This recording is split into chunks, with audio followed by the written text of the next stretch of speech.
Well, welcome back to the Cordell and Cordell Men's Divorce Podcast. I'm Scott Trout, CEO and Managing Partner of Cordell Cordell. We continue to talk about all things related to family law for guys before, during, and after divorce, and trying to answer your questions and bring you the topics from the Cordell Cordell attorneys from around the country, including our offices in the UK, and today is no different. But as I start every podcast, keep in mind that we don't want this to be taken as an attorney-client relationship that is not developed. And it is not legal advice, as you know. I have state licensure limitations in Missouri, Illinois, and Georgia, and my guest today in Iowa. So obviously, this is not a substitute for a consultation with an attorney who practices exclusively in family law. You should do that. But this really is educational. We want to stimulate a conversation between you and your attorney if you have one, or that you're looking for one. So get a piece of paper and a pen out and take some notes, because it's a topic today that we haven't addressed in the 32 weeks that we've been talking about COVID. So this is a good one. And so we'll just continue to do that. But obviously, we talk about consultations. If you want a consultation, we are available around the country via Zoom technology like this, FaceTime, phone, or in person where appropriate and where possible. You can reach us at 866-DADS-LAW or on the web at CordellCordell.com. So joined by Kate in our Des Moines, Iowa office. Welcome. Thank you. Thanks for joining. And today is a really interesting topic because, again, as I mentioned, we have not really discussed it, talked about it. It kind of fell by the wayside as we fell into an economic downturn with unemployment. We focused a lot on money and finances. But today we want to talk about the one thing that plagues family law a lot, which is infidelity, right? So really, let's start at the top, and then you'll talk about the perspective as it relates to Iowa generally, because the laws may vary a little bit. But, you know, how does it come into play is kind of really what we want to talk about. But let's start from the perspective of, you know, infidelity is related to fault. But Iowa, is it a no-fault divorce? And how does that work and what is a no-fault divorce? Yeah, well, that's a good question. Even though we're in a pandemic, I still have this come up so many times. So I wanted to chat about it. To get a divorce in Iowa, all you have to show is that your marriage can't be preserved. And that doesn't mean that you have to prove that your spouse is at fault, that they did something, a wrongdoing of any kind. All you have to show is that you can't reconcile your marriage. And if one party doesn't want a divorce, you still have to move forward with it. I mean, you can try to reconcile it, but the standard to show that it's no longer able to move forward the bar is pretty low for that. Yeah. So to what extent can you use, you know, adultery or whatever form it may take, whether, you know, either just chatting, it's what I call emotional adultery, or physical adultery, you know, in relationship, sexual or otherwise. How can that be used in Iowa? Can you use it in any way as a sword to take advantage, to get more property, to get fees? Can you use it in Iowa like that? So even though it's no fault, it does come into play to an extent. It's a very emotional time. I mean, a divorce is always difficult, probably the most difficult time in your life in certain circumstances. However, I really tell clients that, for one, whoever this person is, however you found out, we don't want to dwell too much on that, because your children are involved in a lot of these circumstances. A lot of times it's not even something that's moving forward. It's already happened in the past and it doesn't come into play. If it is moving forward, however, with this new relationship, a lot of people want to know who this person is for the sake of their children. We can bring it into play if this person has a criminal record, or they have been using marital funds wrongly. You're flying this person in, you know, how do we compensate you for that? So there are times that it comes into play, even though it's a no-fault state. Yeah. Other situations would be alimony. If you're going to live with this person now, but you've lived with your spouse for a long time, are you still required to pay that person alimony then if this new person is supporting them? So it still becomes very relevant. Yeah. I mean, it's an emotional topic, right? And I think when I tell my clients here in Missouri and even Illinois, that is a no-fault state to some extent. Illinois is a little bit different. You still have to prove fault if it's objected to. It's kind of an odd, we use it and immediately people think, well, then if it's no fault, then why does it matter? So it matters, for example, and I know guys want to hear that perspective, and that is, I'll use it from the emotional perspective. No one wants their dirty laundry aired, right? They don't want to be questioned about it. They don't want to be asked. They don't want that paramour, that boyfriend or girlfriend, to be asked about it. No, bring them in and let's have a deposition. Let's hear all the intimate details of what you guys are doing and what caused the breakup of the marriage. Why? Because maybe they settle faster. I think about it. Human nature is, it's embarrassing.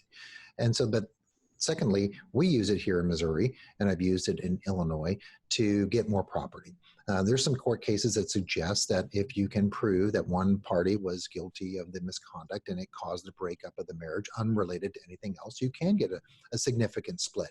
And so I think that's worthy of use. But I guess guys are thinking, okay, now I know it exists. Perhaps the kids found out that this is why mom and dad have broken up. So what do you tell the kids? I mean, how do you get that information to them? Do you even get that information to them? That is the most difficult part, because one party is so interested in this, invested in this, and it doesn't matter, really. So what I tell clients is you do not tell your kids, even though they're like, well, they need to know. No, they don't. And that's really difficult because that's all they can think about. And usually the children are mainly with this person or something because they've alienated the other spouse for cheating and they want to get payback or whatever it may be. So in Iowa, at least, we're required to have clients take a children in the middle course. It outlines, what you are able to speak with your kids about, what you don't. I put in my stipulations when I'm finalizing a divorce and say, each party will hold the other to the highest regard. We're going to still promote that they're your dad or they're your mom, and we're not going to talk poorly of them because that's when it gets expensive. And that's when we need parenting coordinators to come in. That's when we need family counseling to happen. And some people just don't want to do that anyways. They say, I'm getting a divorce. Why do I need to attend counseling with this person? This is what they've done to me. And it's difficult. So the more you can focus on your children, keeping them out of it, learning this new transition of how you're moving forward is way easier on your kids and for you ultimately. For some dads out there, the coronavirus pandemic has become a pretext to limit access to their children. Other dads have been pushed out of key decisions affecting their children's lives. If you're one of those dads, Cordell and Cordell is here for you, as always, but with expanded services. We can meet you in person or by video conference on weekdays, evenings, or weekends. Our goal is to step up our service to meet your needs now.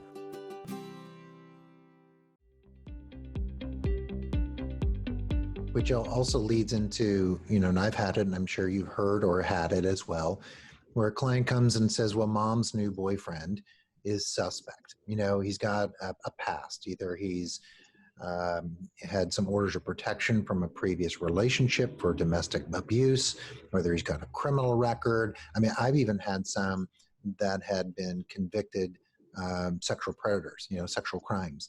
What do you do? How do you keep the kids away from someone you think is not in the best interest of your children and shouldn't be around them?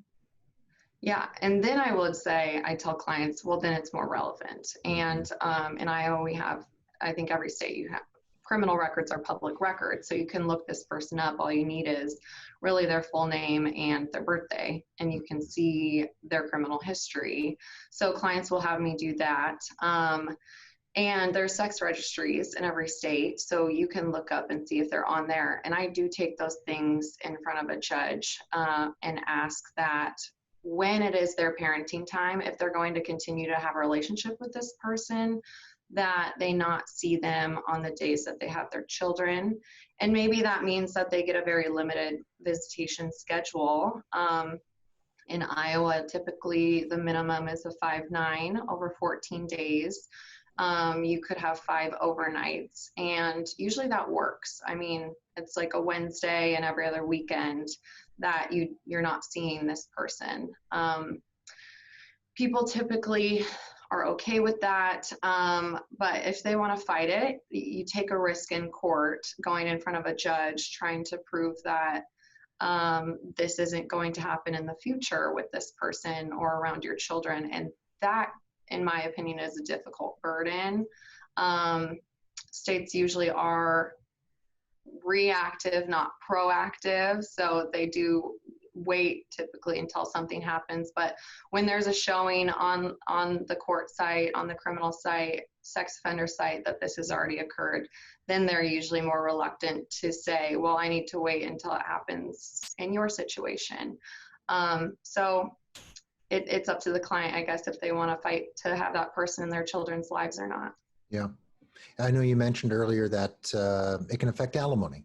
I think you mentioned living with someone. So maybe talk to guys about how that situation can affect alimony maintenance, or what some states call spousal support.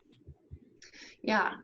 In Iowa, at least, cohabitation is an argument that men should not pay alimony, or women should not pay alimony if a man has stayed home primarily with the children. So if this person is now in a relationship with the party that they had a second relationship with, then I say, well, this benefits you because you've supported your wife for 20 years, and now she's living with this man, and your alimony payment kind of just went out the window, because we say, why would you pay to support her in a home when somebody else is now? Yeah. So there's definitely benefits, I guess, to this happening. And it's hard to see in the moment, but then really that's a great benefit of getting an attorney is I have some clients who say, well, I'm already paying her alimony and now she's moved in with somebody else. And I say, well, that's grounds for modification. And I would suggest modifying it to show that this relationship is continuing and you shouldn't have to continue to pay her alimony. Yeah. No, it's definitely something also in Missouri. Cohabitation, it is used in lieu of marriage, which would otherwise terminate maintenance perhaps, and it's abused, but there is case law that suggests that if someone's living with another individual and or presumably contributing towards the expenses, that needs to be just, looked at and figured into the alimony amount, whether it's at the stage in which you set it or in which down the road in which you look to terminate it or reduce it or whatever it may be. And I think that's a big one that many overlook at cohabitation. And it's now, whether it's same sex, opposite sex, whatever it may be, you have to look into that, getting away from the traditional notions of what you would expect that to be. So I know you mentioned earlier some language in an agreement. So kind of as we wrap up the topic, I know for myself, when you're looking at adultery and you may have some suspect behavior by this person, or you just don't like them in general, some of the language I included, I'm curious about your thoughts, would be what I call the right of first refusal.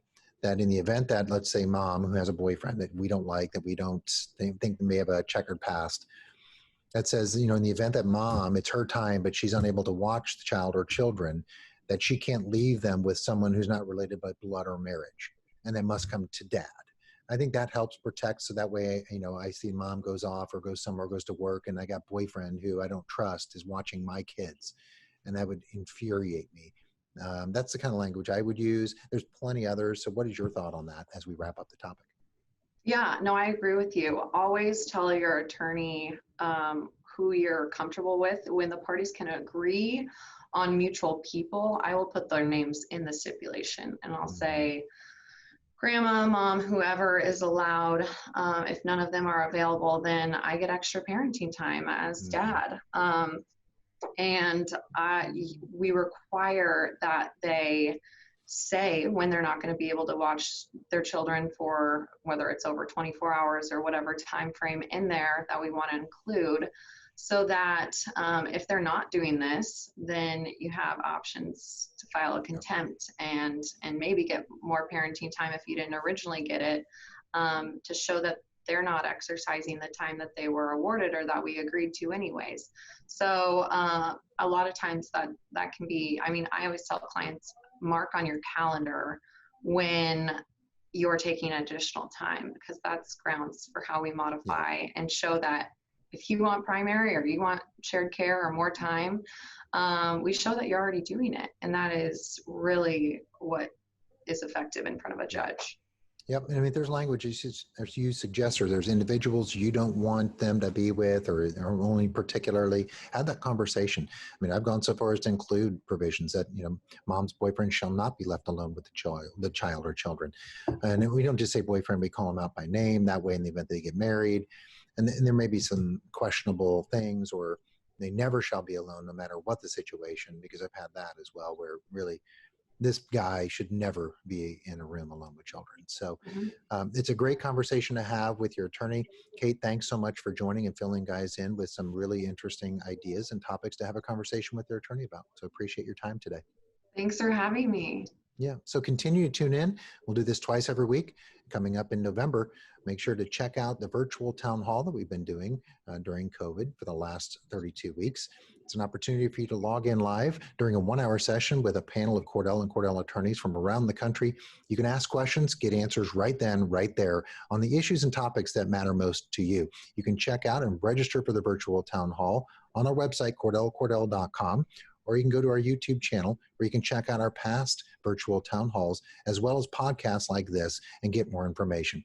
Check out both of our websites at CordellCordell.com, Men's Divorce, and DadsDivorce.com. Give us a call if you want a consultation at 866-DADS-LAW. Until next time, have a great week.